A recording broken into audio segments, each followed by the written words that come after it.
وہ زمانے میں معزز تھے مسلمان ہو کر، وہ زمانے میں معزز تھے مسلمان ہو کر، اور تم خوار ہوئے تاریک قرآن ہو کر۔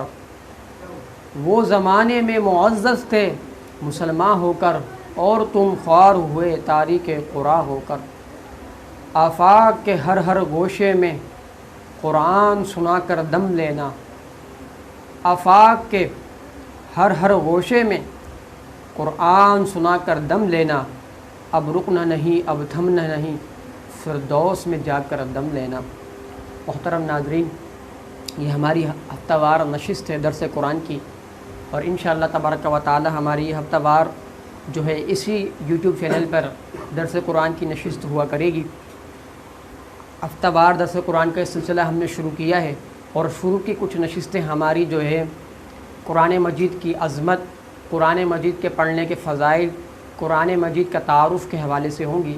پھر انشاءاللہ ہم اس کے بعد جو ہے قرآن پاک کا جو ہے سورہ فاتحہ سے باقاعدہ ترجمہ اور تفسیر کا آغاز کریں گے، لیکن شروع میں ہماری کچھ نشستیں قرآن پاک کے فضائل، قرآن پاک کی عظمت، قرآن پاک کا معجزہ، قرآن پاک کا اعجاز، قرآن پاک کے تعارف کے حوالے سے ہوں گی۔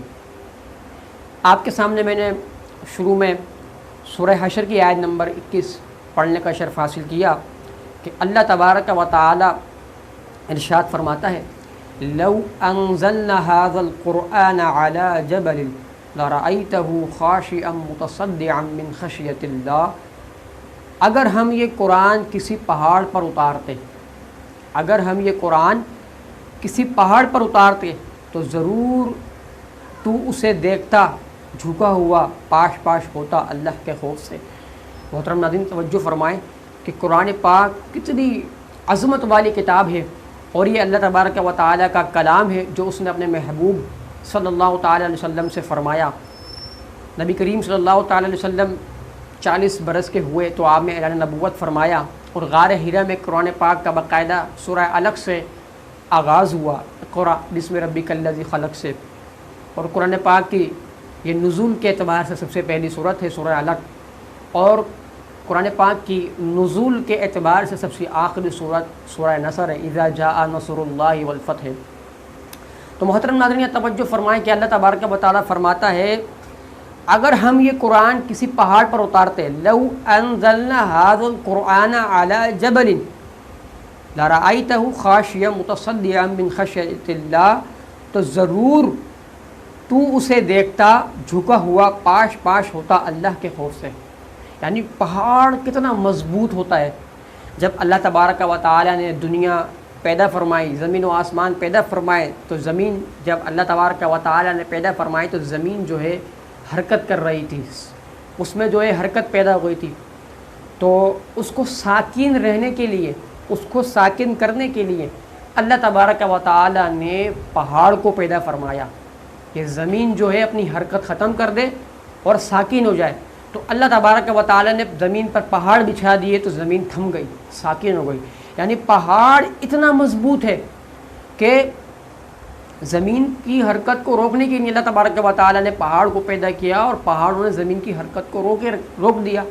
پہاڑ اتنا مضبوط ہے۔ اس کے بارے میں اللہ تبارک و تعالیٰ فرماتا ہے، لو انزلنا هذا القرآن على جبل، اگر یہ قرآن ہم پہاڑ پر اتارتے تو آپ اسے دیکھتے، آپ اسے ضرور دیکھتے جھکا ہوا اور ریزہ ریزہ پاش پاش من خشیۃ اللہ، اللہ کے خوف سے۔ یعنی قرآن پاک کتنی عظمت و شان والی کتاب ہے، یہ اللہ کا کلام ہے، اور ہمارے آقا صلی اللہ تعالیٰ علیہ وسلم پر یہ کتاب نازل ہوئی۔ اندازہ لگائیں کہ ہمارے آقا صلی اللہ تعالیٰ علیہ وسلم کتنے قوی و طاقتور ہیں کہ پہاڑ جو مضبوط ہے، بہت مضبوط ہے، اس پر اگر قرآن نازل ہوتا تو وہ ریزہ ریزہ ہو جاتا، پاش پاش ہو جاتا، لیکن ہمارے آقا صلی اللہ علیہ وسلم پر پورا قرآن نازل ہوا، اور ہمارے آقا صلی اللہ علیہ وسلم نے جو ہے، ہمارے آقا صلی اللہ علیہ وسلم کتنے مضبوط طاقتور ہیں، کتنا آپ قوی ہیں، سبحان اللہ۔ قرآن پاک کے پڑھنے کے حوالے سے جو فضائل احادیث میں ذکر ہوا ہے، آئیے ہم اس کی طرف چلتے ہیں۔ صحیح مسلم جلد نمبر 1 صفحہ نمبر 269 پر یہ حدیث موجود ہے کہ حضرت برا رضی اللہ تعالی عنہ بیان کرتے ہیں کہ ایک شخص سورہ کہف پڑھ رہا تھا، ایک شخص سورہ کہف پڑھ رہا تھا، اس کے گھر میں ایک جانور تھا، اچانک وہ بدکنے لگا۔ اس نے دیکھا کہ ایک بادل نے اس کو ڈھانپا ہوا ہے۔ اس شخص نے نبی کریم صلی اللہ تعالی وسلم سے اس واقعے کا ذکر کیا۔ آپ صلی اللہ تعالی وسلم نے فرمایا، اے شخص پڑھتے رہو، یہ سکینہ ہے جو قرآن مجید کی تلاوت کے وقت نازل ہوتا ہے۔ سبحان اللہ، یہ سکینہ ہے جو قرآن پاک پڑھتے وقت نازل ہوتا ہے۔ اسی طرح ایک اور حدیث جو ہے، یہ جو ہے ترمذی شریف کے اندر ہے، کتاب فضائل القرآن کے اندر یہ حدیث موجود ہے، اور حضرت مولا علی کرم اللہ تعالی وجہ الکریم سے یہ روایت ہے کہ حضور صلی اللہ تعالی علیہ وسلم نے فرمایا، ان قریب ایک فتنہ برپا ہوگا۔ میں نے عرض کی، یا رسول اللہ صلی اللہ تعالی علیہ وآلہ وسلم، اس سے بچنے کا کیا طریقہ ہوگا؟ آپ صلی اللہ تعالی علیہ وسلم نے ارشاد فرمایا، اللہ تعالیٰ کی کتاب جس میں تمہارے اگلوں اور پچھلوں کی خبریں ہیں اور تمہارے آپس کے فیصلے ہیں۔ قرآن فیصلہ کن ہے اور یہ کوئی مذاق نہیں ہے۔ جو ظالم اسے چھوڑ دے گا اللہ تعالیٰ اسے تباہ کر دے گا، اور جو اس کے غیر میں ہدایت ڈھونڈے گا اللہ تعالیٰ اسے گمراہ کر دے گا۔ وہ اللہ تعالیٰ کی مضبوط رسی اور وہ حکمت والا ذکر ہے، وہ سیدھا راستہ ہے۔ قرآن وہ ہے جس کی برکت سے خواہشات بگڑتی نہیں، قرآن وہ ہے جس کی برکت سے خواہشات بگڑتی نہیں، اور جس کے ساتھ دوسری زبانیں مل کر اسے مشتبہ و مشکوک نہیں بنا سکتی، جس سے علماء سیر نہیں ہوتے، جو زیادہ دہرانے سے پرانا نہیں پڑتا، جس کے عجائبات ختم نہیں ہوتے۔ قرآن ہی وہ ہے کہ جب اسے جنات نے سنا تو یہ کہے بغیر نہ رہ سکے کہ ہم نے عجیب قرآن سنا ہے جو اچھائی کی رہبری کرتا ہے، تو ہم اس پر ایمان لے آئے۔ جو قرآن کا قائل ہو وہ سچا ہے، جس نے اس پر عمل کیا وہ ثواب پائے گا، اور جو اس کے مطابق فیصلہ کرے گا وہ منصف ہوگا، اور جو اس کی طرف بلائے گا وہ سیدھی راہ کی طرف بلائے گا۔ سبحان اللہ۔ اسی طرح قرآن پاک کے فضائل کے حوالے سے ایک اور حدیث میں آپ کے سامنے پیش کروں گا۔ جامع ترمذی صفحہ نمبر 413 پر یہ حدیث ہے کہ حضرت ابو ہریرہ رضی اللہ تعالیٰ عنہ بیان کرتے ہیں کہ نبی کریم صلی اللہ تعالیٰ علیہ وآلہ وسلم نے فرمایا، قیامت کے دن قرآن پڑھنے والا آئے گا، قیامت کے دن قرآن پڑھنے والا آئے گا تو قرآن کہے گا، اے رب اس کو مزین کر، تب اس کو عزت کا تاج پہنایا جائے گا۔ پھر قرآن کہے گا، اے رب اس کو اور مزین کر، تو اس کو عزت والے حلے پہنائے جائیں گے۔ پھر قرآن کہے گا، اے رب اس سے راضی ہو جا، تو اللہ تعالیٰ اس سے راضی ہو جائے گا۔ پھر اس شخص سے کہا جائے گا، قرآن پڑھتا جا اور جنت کے درجوں میں چڑھتا جا، اور ہر آیت کے بدلے میں اس کو نیکی دی جائے گی۔ سبحان اللہ۔ اسی طرح صحیح بخاری شریف کی یہ حدیث ہے، نبی کریم صلی اللہ تعالیٰ علیہ وآلہ وسلم نے فرمایا، حضرت عثمان غنی رضی اللہ تعالیٰ سے روایت ہے، نبی کریم صلی اللہ تعالیٰ علیہ وآلہ وسلم نے فرمایا، خیرکم من تعلم القرآن وعلمہ، تم میں بہترین شخص وہ ہے جو قرآن سیکھے اور سکھائے، جو قرآن سیکھے، قرآن کا علم حاصل کرے اور لوگوں کو قرآن کی تعلیم دے۔ یہاں میں ایک بات کی طرف آپ کی توجہ دلاؤں گا کہ بعض لوگ اس حدیث سے یہ سمجھتے ہیں کہ قرآن جو ہے ناظرہ پڑھیں، ناظرہ پڑھنے کے بعد پھر قاری صاحب بن کے قرآن پڑھائیں، یہ اس حدیث کا جو ہے مطلب ہے۔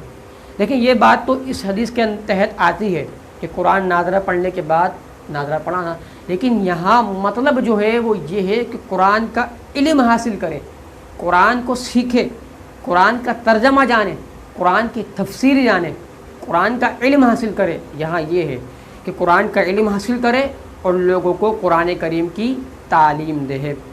اسی طرح حضرت عبداللہ بن مسعود رضی اللہ تعالیٰ عنہ بیان کرتے ہیں کہ رسول اللہ صلی اللہ تعالیٰ علیہ وآلہ وسلم نے فرمایا، جس شخص نے کتاب اللہ سے ایک حرف پڑھا اس کے لیے ایک نیکی اور ایک نیکی کا 10 گنا اجر ہے۔ اور میں یہ نہیں کہتا کہ الف لام میم ایک حرف ہے، بلکہ الف ایک حرف ہے اور لام ایک حرف ہے اور میم ایک حرف ہے۔